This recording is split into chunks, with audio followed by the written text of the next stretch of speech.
आइए दो टर्मों को देखते हैं। पहला टर्म क्या है, रिलेटिव लोकेशन, और दूसरा क्या है, एब्सोल्यूट लोकेशन। टर्मों को जानना मतलब अंदर का काम करना, यानी कि मूलभूत चीजों को जानना जरूरी होता है। आसान चीजें होती हैं, लेकिन जब ये पूछी जाती हैं तो वहां पर आप भटकते हैं, अटकते हैं। तो इसको आज देख लीजिए, relative location and absolute location and grid. क्या ग्रिड है, क्या रिलेटिव लोकेशन है, क्या absolute location. Relative location, relative, first talking about this term relative location. Relative location, जब पृथ्वी पर किसी स्थान विशेष को बताना होता है तब आप उस स्थान विशेष को बताने के लिए किसी पर्वत, किसी नदी, किसी घर, किसी पेड़, किसी टीले की मदद लेते हैं। जैसे आपसे कोई पूछता है कि रामू का घर कहाँ है, तो आप कहते हैं कि 500 मीटर आगे चले जाओ, मंदिर के दाहिने रामू का घर। अगर आपसे कोई पूछता है कि नेपाल किधर है, तो आप बताते हैं कि भारत के उत्तर में या सिद्धार्थ नगर के उत्तर में नेपाल है।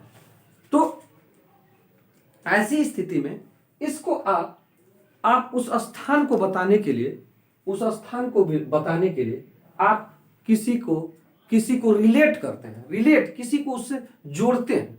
किसी स्थान को बता रहे हैं तो दूसरे को रिलेट कर रहे हैं, दूसरे से संबंध स्थापित करते हैं। यह स्थान इस नदी के किनारे है, यह स्थान इस टेम्पल के किनारे है, यह स्थान इस पर्वत के किनारे है। This is called relative location. इसी को कहते हैं सापेक्षिक स्थिति, जिसमें आप किसी स्थान को बताने के लिए किसी बॉडी की मदद लेते हैं या किसी चीज की मदद लेते हैं, तो इसको कहते हैं रिलेटिव लोकेशन। तो रिलेटिव लोकेशन को डिफाइन करने के लिए हम कह सकते हैं कि when we locate a place with the help of other bodies like mountains, rivers,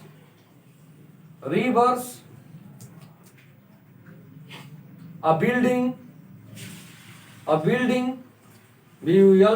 building, temple. This is called relative location. This is called relative location. देखिए, when we locate a place or when someone locate a place with the help of other bodies like mountains, rivers, building, temple, etc., this is called relative location. इसी को सापेक्षिक स्थिति कहते हैं, क्योंकि आप किसी स्थान को एक बॉडी के सापेक्ष बताते हैं, एक बॉडी से संबंध स्थापित करते हुए बताते हैं कि वह नदी के किनारे स्थान है, उस एक आम का बड़ा सा पेड़ उसके किनारे है, या उसके सामने है, या उसके राइट में टेंपल के, या फिर माउंटेन के पीछे है। इस तरह अगर आप लोकेट करते हैं तो आप रिलेट करते हैं, इसलिए उस स्थान को दूसरे बॉडी से या दूसरी चीज से रिलेट करते हैं। This is called relative location. इसी को रिलेटिव लोकेशन कहते हैं। आइए देखते हैं, let us see the next term which is absolute. This is absolute location. What is absolute location? आइए let us see this, the second term, absolute location. Absolute location क्या है? जब हम किसी स्थान को ग्रिड के मदद से लोकेट करते हैं, तो ऐसे लोकेशन को हम एब्सोल्यूट लोकेशन कहते हैं। Now right it. What is absolute location? When a place is located by grid or with the help of longitudes and latitudes.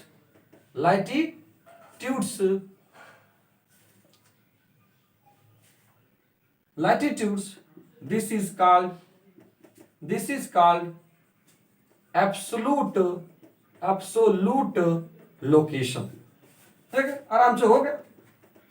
Absolute location, वास्तविक स्थिति, यानी किसी स्थान को अगर बताना है, किसी स्थान को वास्तविक स्थिति बतानी है उसकी, यानी कि किसी बॉडी के बिना मदद के बतानी है, तो ऐसे दशा में हम ग्रिड का प्रयोग करते हैं। ग्रिड का, व्हाट इज ग्रिड? ग्रिड क्या है? Grid is a net of lines. It is a grid. What is grid? Grid is a net of lines. It is made up of two types of lines.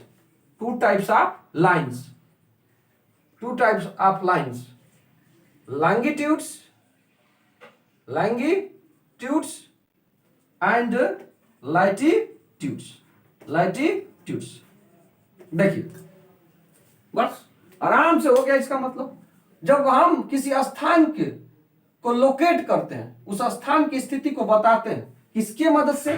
Grid की मदद से। Grid means रेखा जाल। रेखाओं के जाल को रेखा जाल कहते हैं। यह रेखाओं का जो जाल होता है, दो प्रकार की रेखाओं से बना होता है। एक को लॉन्गिट्यूड्स कहते हैं और दूसरे को हम लैटिट्यूड्स कहते हैं। आइए देखते हैं कि लॉन्गिट्यूड्स या रेखा जाल या ग्रिड कहाँ है। ग्रिड जो है एक काल्पनिक जाल है, रेखाओं का जाल है। Grid is an imaginary net made by the two types of the lines. दो प्रकार की लाइनों से बनी है। हम पृथ्वी पर किसी स्थान को लोकेट करने के लिए ग्रिड का या रेखा जाल की, जैसा कि आप चित्र में देख सकते हो, you can see in the picture, grid की मदद लेते हैं, रेखा जाल की मदद कर लेते हैं। दो प्रकार की रेखाएं, एक देखिए, ये सब काल्पनिक रेखाएं हैं। हम स्थान को लोकेट करने के लिए और धरती पर अन्य चीजों को समझने और जानने के लिए इन रेखाओं को हमने इजाद किया है, इन रेखाओं को हमने उत्पन्न किया है। यह वास्तव में रेखाएं, धरती पर ऐसी कोई भी रेखा नहीं है या रेखाएं नहीं है। दो प्रकार की रेखाएं से यह ग्रिड बनी है। एक वो रेखाएं जो उत्तरी और दक्षिणी ध्रुव को मिला रही हैं, जैसे ए वाली रेखाएं, ए रेखाएं, these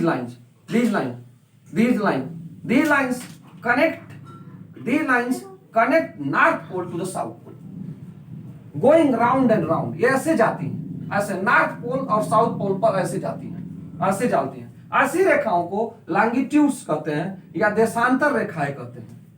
जीरो अंश, यहां पर प्राइम मेरिडियन, जीरो अंश पर जो रेखा है, 0 डिग्री पर, इसको प्राइम मेरिडियन कहते हैं। प्राइम मेरिडियन कहते हैं। मेरिडियन, ये प्राइम मेरिडियन है।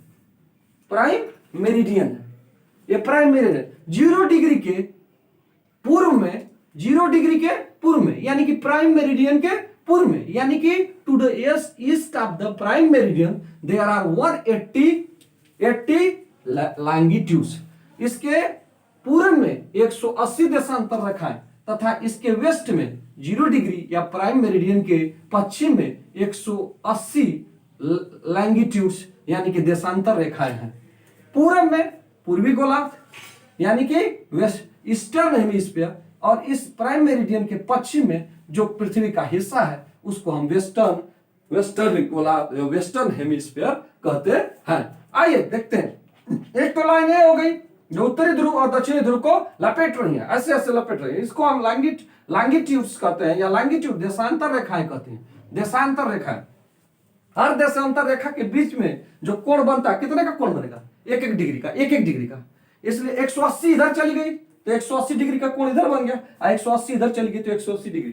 टोटल मिला के एक बिंदु पर कितने अंश का कोण बनता है? 360 डिग्री का।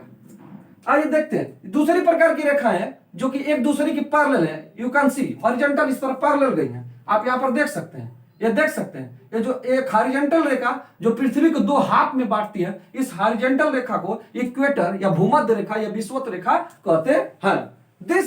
This line is called equator. Equator इस भूमध्य रेखा कहते हैं, या इसको हिंदी में विषुवत रेखा भी कहते हैं। This line divides the whole globe into two halves. यह लाइन पूरे ग्लोब को, पूरे पृथ्वी को दो हाफ में बांटती है। इस लाइन के उत्तर में उत्तरी गोलार्ध नॉर्दर्न हेमिस्फीयर, जबकि इस लाइन के दक्षिण में, as you can see in the picture, दक्षिण में दक्षिणी गोलार्ध या साउदर्न हेमिस्फीयर स्थित है। प्राइम मेरिडियन के पूर्व में पूर्वी गोलार्ध, जबकि प्राइम मेरिडियन के पश्चिम में पश्चिमी गोलार्ध स्थित है। ग्रिड मैंने बताया कि grid is a net of lines, ये लाइनों का जाल है। दो प्रकार की लाइनों से बना है। लॉन्गिट्यूड जो कि उत्तरी ध्रुव को दक्षिणी ध्रुव से ऐसे मिलाती है, जबकि लैटिट्यूड ये अक्षांश रेखाएं जिनको कहते हैं या पैरेलल्स कहती हैं, ये अक्षांश रेखाएं देखिए ये पैरेलल जा रही है एक दूसरे को। पैरेलल रेखाएं, दो रेखाएं एक दूसरे की पैरेलल कब कहे जाएंगे? जब वो रेखाएं दोनों तरफ अगर बढ़ाते हैं उन रेखाओं को और अनंत तक आप बढ़ाते हैं और एक दूसरे को कभी नहीं काटती हैं, तो ऐसी रेखाओं को आप पैरेलल रेखाएं कहते हैं। गणित का टर्म है और ये गणित आपके जीवन में हर जगह है, इसलिए इस टर्म को जानना जरूरी है। इन अक्षांश रेखाओं को लैटिट्यूड, यानी कि ये रेखाएं ऐसे की गई हैं और ये लॉन्गिट्यूड जो है ऐसे की गई। अक्षांश रेखाएं ऐसे गई हैं, समानांतर हॉरिजॉन्टल गई हैं, ऐसे गई हैं और एक दूसरे से समान दूरी पर स्थित है। इन दोनों रेखाओं के जहां कटान बिंदु है, ये जो कट्स है, जहां दो रेखाएं एक दूसरे के इंटरसेक्ट करती हैं, ये ग्रिड बनाती हैं।